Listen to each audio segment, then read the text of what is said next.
All right. We are starting to roll here. Um, Thanks everyone for joining us from different parts of the world today. We're excited to reveal our next generation CRQ. Sid and I have been working on this CRQ for a few months now. He's actually the product brains behind this. I'm just the person who builds the slides. Um, we are very, very, very excited to reveal some of these capabilities on CRQ specifically.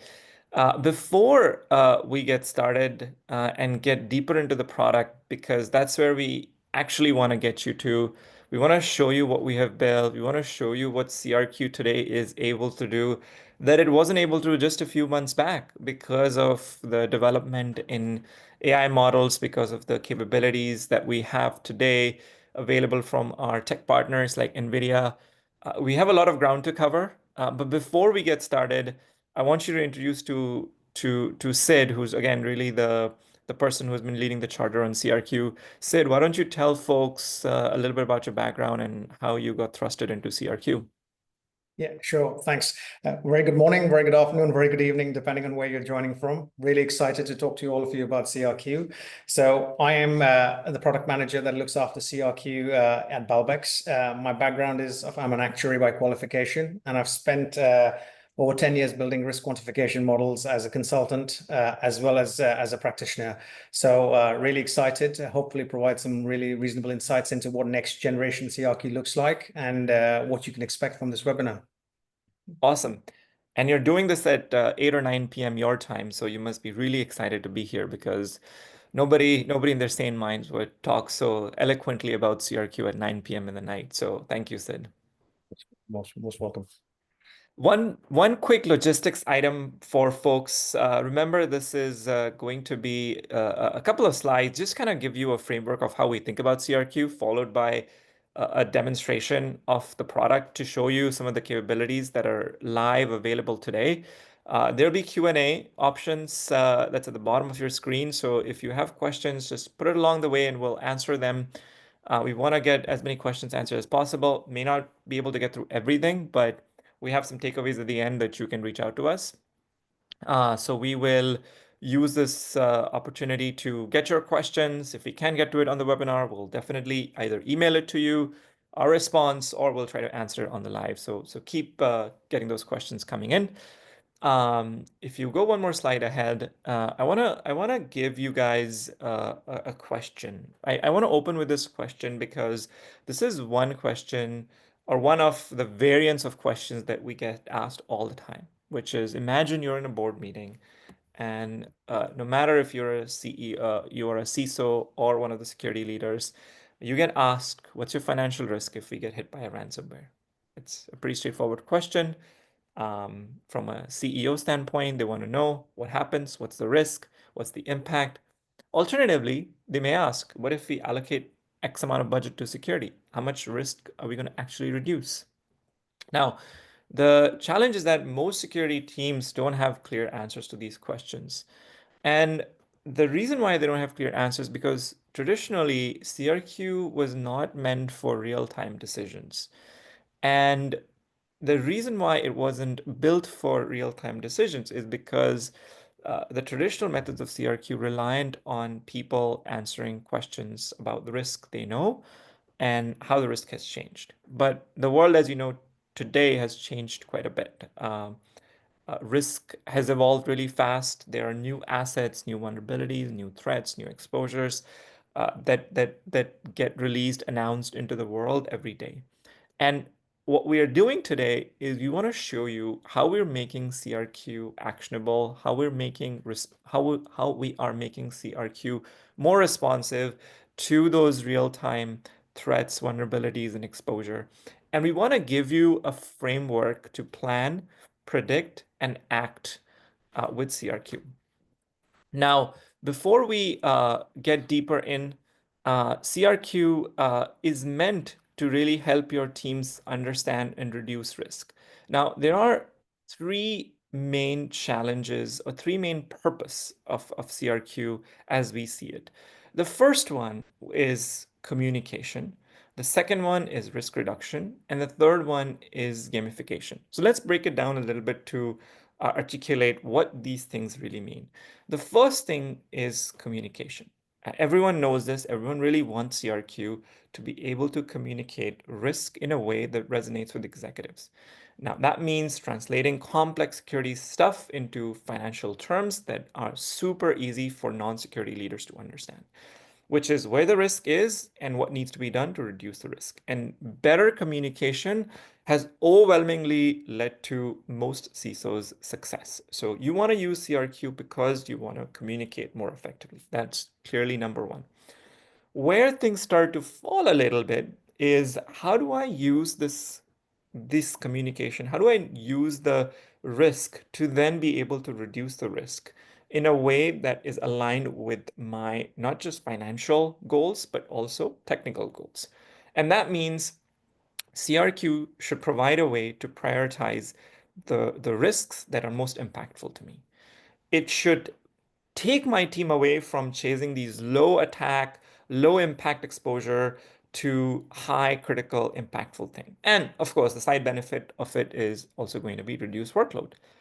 The third thing that almost no one talks about, but implicitly really wants, is about gamification, which is how do we use CRQ to model risk?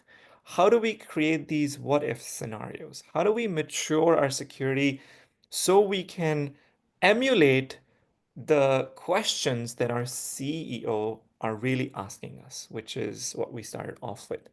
So gamification of risk means what if this attack vector is used on this asset? And what if this asset was patched? Can you answer this question? And yes, the answer today is because of the sophistication of AI models, you can actually predict these outcomes with quite a bit of accuracy that we weren't able to do earlier.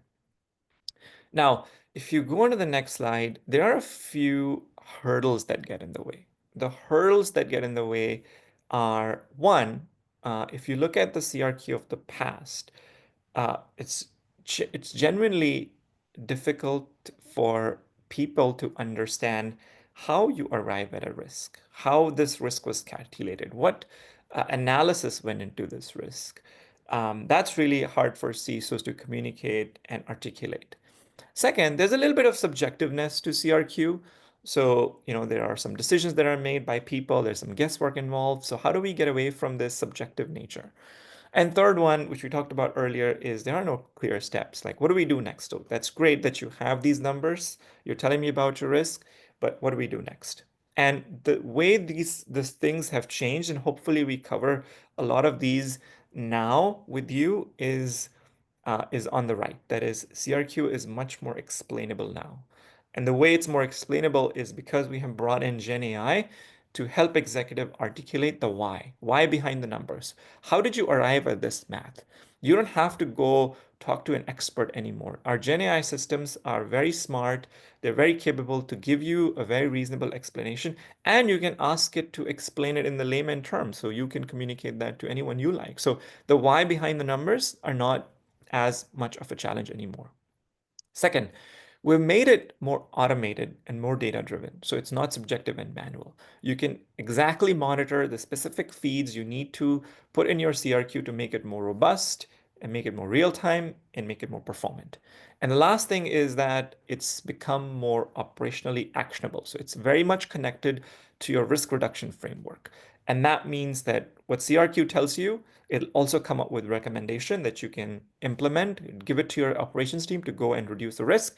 And what you see feeding back into the CRQ model is your risk being reduced. So going back to the question, can you answer a question about how much risk would be reduced if I give you X budget? Absolutely. If you invest X million dollars, you'll be able to reduce the risk, and you can model it, you can monitor it, and you can exactly report how much the risk would be reduced. And so the framework we want to give you today are the tools that are built into the product, tools that you have access to today, tools that we will show you in the demo today. And if you're interested, you can call us. We'll demo it for you, for your POV, for your environment, and you can see how these work together. So the first thing is planning. So how does planning work? Planning is best with data. We want to take the subjective component out of it. That means we integrate into your existing ecosystem. We look at all your data feeds, whether they are on-prem systems, whether they're cloud systems, whether they're vulnerability assessment systems, IoT, OT systems, your ServiceNow, any data feed you have, we ingest all of the data. Data is normalized, deduplicated, um, correlated to give you a clean data set to build your models off of. These models then help you run scenarios. Scenarios can be modified in real time. So what is my ransomware scenario? What is my DDoS scenario? So you have access to these great scenarios that help you understand your risk. And not just that, you can benchmark your risk against your peers. So based on this scenario, based on where you are in the industry, your size, your vertical, your geography, we'll be able to tell you how to compare yourself to a peer. So once you have great planning, you can start predicting how you will be impacted, how you could be impacted. And what we have built are what if scenarios, which are backed by strong, robust AI models that'll tell you what happens if this attack vector of this attacker in this area would impact an asset. And you can simulate a bunch of these exposures with your tools. And all of this is translated into dollars, so it's easy for you to communicate this risk to your executives. And the last thing is you acting on these. And acting best works with automation. It's not static. It's not just next best steps to tell you this is how you reduce the risk. We'll actually give you tools, workflows to reduce the risk. And that's just one aspect of acting, which is being able to operationally integrate with your systems to reduce the risk. There are other ways you can act. You can use the what if scenarios. You can use the models to go and get cyber insurance, better cyber insurance. You can create ROI reports because now your executive really understand how your security investments are turning back into dollars and cents. And all of this connects really well together. So I'll pause there and I'll pass it to Sid because all of this that I'm talking about with planning, which is backed by data, prediction, which is backed by AI, and act, which is available with automation, is here today. And it's here today with Balbix. And so, Sid, take it away and give us sort of a rundown of how this is all real and it's not just in the slides anymore. Sure. Thanks. So I just want to sort of lay a bit more context to the Balbix CRQ before we dive into the product. When we talk about Balbix CRQ, what we're essentially talking about is an integrated, proactive, and an actionable risk quantification and management model that's underpinned by a ton of AI and automation that make it a seamless experience for our customers. Let's double click on some of these words, right? Integrated, right? What do we mean by integrated, right? We are the only platform that sort of combines a top-down risk scenario model with a bottoms-up asset-centric model to produce what you call a holistic risk model. And there are certain sort of distinct advantages or advantages that you will sort of get from this kind of a methodology, this kind of an approach, holistic approach, which may not be an offer if you do go down the route of a traditional CRQ or even an actuarial approach to CRQ. So for example, number one, right, it gives you a comprehensive understanding of risk, right? From top of the enterprise, in a few clicks, you go down to an individual asset, individual application, and you can look at with full context to understand what's the risk, where does it arise from, and what you can do about it. The second thing, this framework, this holistic framework is adaptive in nature, right? So we know cyber risk is dynamic. We know that new threats arise, new vulnerabilities are identified, assets enter your environment, assets leave your environment. The framework responds to that and sort of ensures that your risk metrics are up to date at any point in time. What that then enables is for you to sort of make decisions based on evidence, no longer gut feel, no longer guesstimates, right? The model has been built using data that's specific in your environment. So it's a very specific risk model.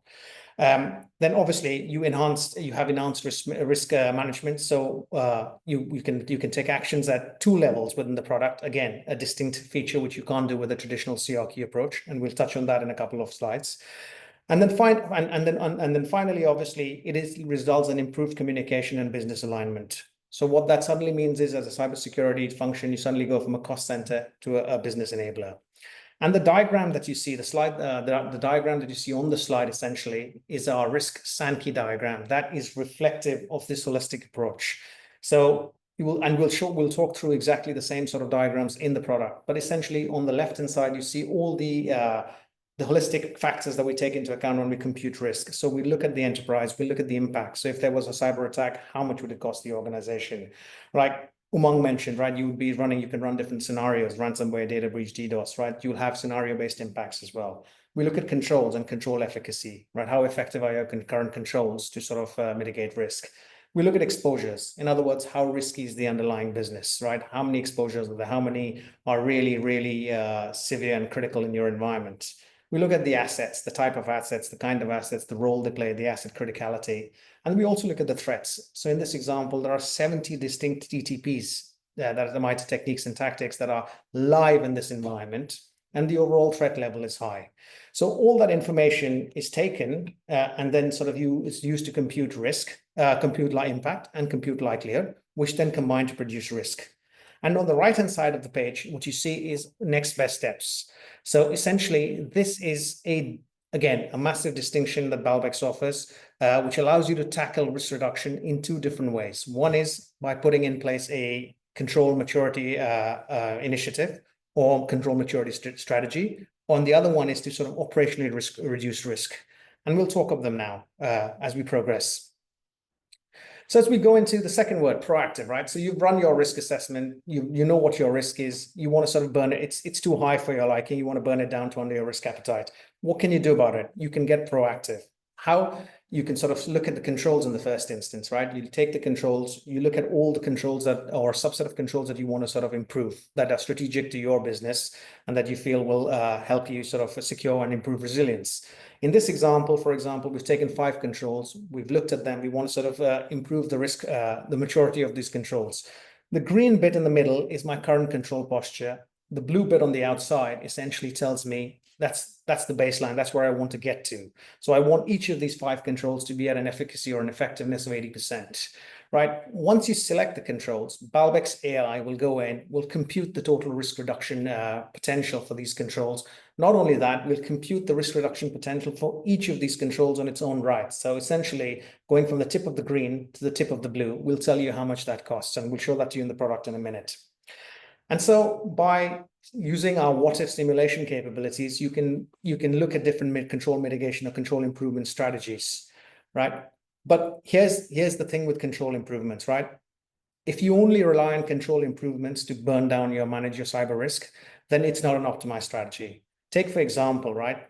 Maturing a control is not a quick and easy fix. It takes months, in some places more, almost 12 months, right? You look at the control, you look at the controls, you perform an ROI assessment, a cost-benefit analysis, you build a business case, you pilot with a number of vendors, you finally select something, and then you start implementing. And that's the stage when you start implementing is when you actually start seeing meaningful risk reduction in a sustainable fashion. But what do you do in the interim? In any organization, it can take 3 months, it can take 12 months to sort of get this kind of control improvements actually embedded in an organization. You can't expect the risk to be high. So what Balbix has done is then makes the product really actionable today, now. And the way we do that is by focusing on exposure, focusing on reducing exposures that contribute to risk today. So the reason we can do this is our CRQ is built on top of our exposure management capabilities. The moment a risk scenario is computed, Balbix AI will automatically list out a series of next best steps for you in a prioritized manner.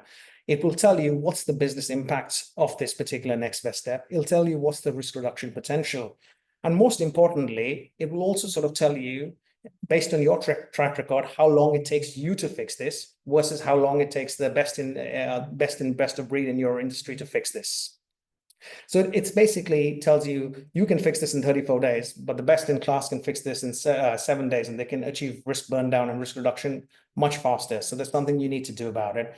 And then you click on the create project button essentially, and off you go. You enter the automation workflows, etc. And that sort of leads you down to creating projects, ticketing, etc., to sort of automate the workflow. So I just wanted to cover those 3 points before I sort of dive into the product. Can I just quickly check you can see my screen right now? Yeah, okay, perfect. Thanks. So this is what the product looks like. So when we go into the product, you will land in a tab called Cyber Risk Summary. Now this is pretty much the overview of the cyber risk for this particular enterprise. On the top, you have a list of cards. The first one is expected risk. So what is my expected risk over the next 12 months, and how has it changed in the last 24 hours? Similarly, we'll provide you with a max risk. So in a worst case scenario, how bad can things get, right? And how that's been changing over the last 24 hours. We'll also tell you what are the top 5 groups by risk. Now, groups can be anything that you like, the way you slice and dice your network. It can be business units, it can be product lines, it can be geographic locations, etc. So depending on how you want to do that, you can set groups up, and we'll surface the top 5 groups. And here we tell you what's my overall control maturity. Now, in the main page, essentially, what you have is the risk Sankey that we've just sort of discussed on the slide. Essentially, again, we look at impact, we look at controls, we look at exposures, we look at the assets and the asset criticality and the threats to come up with what the risk is. Here we show you what's the risk, how it's been trending over different time periods. Here we have a loss exceedance curve. I've noticed this before the call, there was a little bug. Essentially, it's out of shape, but it does serve the purpose in terms of what it's achieving, in terms of it tells you what's the loss in exceedance of a particular probability. This is my top business groups.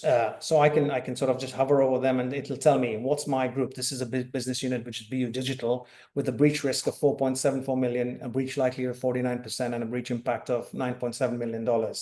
The blue line that you see here is your risk appetite. So this business unit is clearly out of risk appetite, and that we need to do something about it. The other thing to sort of mention on this particular chart is the color of the bubble indicates the likelihood, whereas the size of the bubble indicates the impact, in the size of the impact. Then moving on, you have something called the top 10 controls by effectiveness. We've looked at all the controls in our environment that are applicable, and we've sort of looked at how they perform. What's the control efficacy for each of these controls? And then we move into the control what if, right? Essentially, we can say, I've picked up these 5 controls that I want to sort of use to burn down or sort of plan my mitigation strategies. And I can tell you if I take my privilege account management from its current effectiveness of 50% to the target effectiveness of 80%, I'd stand to sort of reduce risk by almost $700,000. Likewise, you can customize all these views. And then operationally, these are the next best steps. Right. So again, patch these unpatched applications on 4.1K core on-prem assets to reduce risk by $1.5 million and a high business impact. You can select different next best steps, and then those will all sort of provide different levels of risk reduction in a prioritized fashion. And then you can click on the create project button to sort of initiate workflows, etc. So in time, I know there's only 5 minutes left, so I'll stop here. But essentially, this is the view that's readily available for you out of the box. This is the view that sort of not only helps with executive communication, but also with actionability in terms of controls, in terms of operational risk reduction. Umang, I'll hand back to you for any Q&A questions, etc., that we may have. Lots and lots of Q&A. Now the question is how many can we get through? But let's start somewhere. So the first question, Sid, is about control effectiveness. If you can address how are we taking control effectiveness into calculations for what if and risk prioritization? Yeah, so fantastic question. Obviously, central to any CRQ is how you can calculate control efficacy effectiveness. Again, we align with industry frameworks to sort of come up with everything. So we use, as a product, we align to the MITRE TTP. So every control that we see, every vulnerability that you see in the product is assigned a TTP. And what we essentially do is we also, for control efficacy, we also look at the MITRE top attack techniques and the M3 TID methodology to sort of arrive at control efficacy. We can, this is a whole conversation on its own, and which we can sort of provide a lot of guidance on how we come up with it. Yeah. Sid, do you mind bringing up the last slide? I want to just give people a tool they can use to get more details. I think there's a QR code slide. So let's leave it there for people.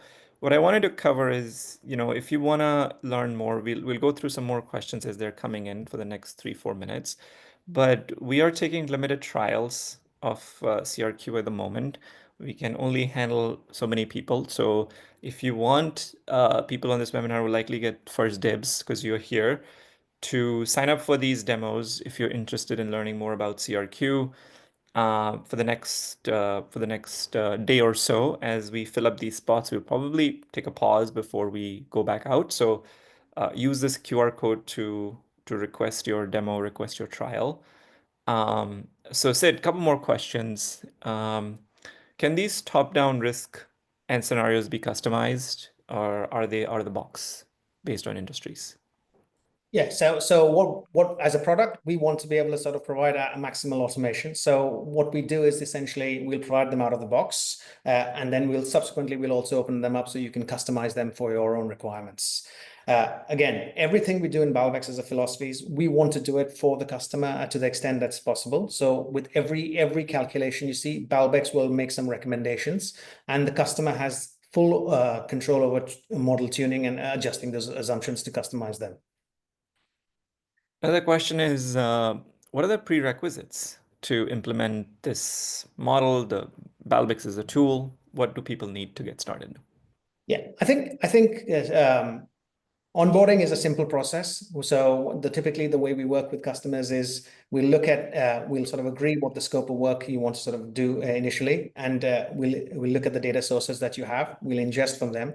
The moment we start ingesting from the internal data sources that are specific to an organization, the model calculates everything you see out of the box. All the underlying metrics. The first thing we'll do is we'll compute a unified asset inventory, and we'll build an exposure model on top of that, and then we'll run scenarios to give you the full quantified view. Again, the caveat around all of this is, you as an organization must ensure that you're satisfied with the inventory, you're satisfied with the right level of roles and taggings for the assets, and the right level of vulnerabilities. So you have the final say when we hit the button with the go button for CRQ. But there are certain prerequisites. We always take our customers through that journey to sort of ensure that they get the highest fidelity CRQ, which they can defend and stand up to scrutiny. Yeah. And this is one of the, I think, last question we'll get to today. How does this all get wrapped up under Gen AI, or what's the Gen AI angle to CRQ? So yeah, I mean, Balbix is a native AI platform, right? In this first screen that we started off with, we showed our Gen AI assistant Bix. So Bix sort of sits on top of all of this that you've seen, and so you can look at Bix, and Bix is available in the product as well. You can sort of query it to understand, what are the risks, what are the vulnerabilities, what are the scenarios, what are the next best steps. All of that gets actioned by the Gen AI capabilities. So you've got a data fabric, you've got an AI fabric, and then you've got the Gen AI that sits on top of that to make that really actionable. And to be honest, that's the future. I mean, you wouldn't have to come into the product. You should actually be able to do everything from the mobile phone. Awesome. I think that's all the time we have today. I would encourage people to sign up for this early POC, early trial, because we only have a limited spots. And Sid and I would love to connect with you, would love to actually show you how it could work in your environment and answer more of your questions, which I think we got a lot of, but unfortunately can't get through everything. If you like it, we'll have a recording of this webinar available as well after the call. So thank you again for everyone who took out the last 30 minutes to be with us today. We are personally excited about this CRQ. I think it is a lot of new things, and it's a lot more capable than it was just a few months ago because of all the advancements we have seen in AI and risk management. So hopefully you get a chance to take this for a spin. Thank you, Sid. Thank you for taking the time. Thank you, everybody. Much Thanks, appreciated. everyone. Bye.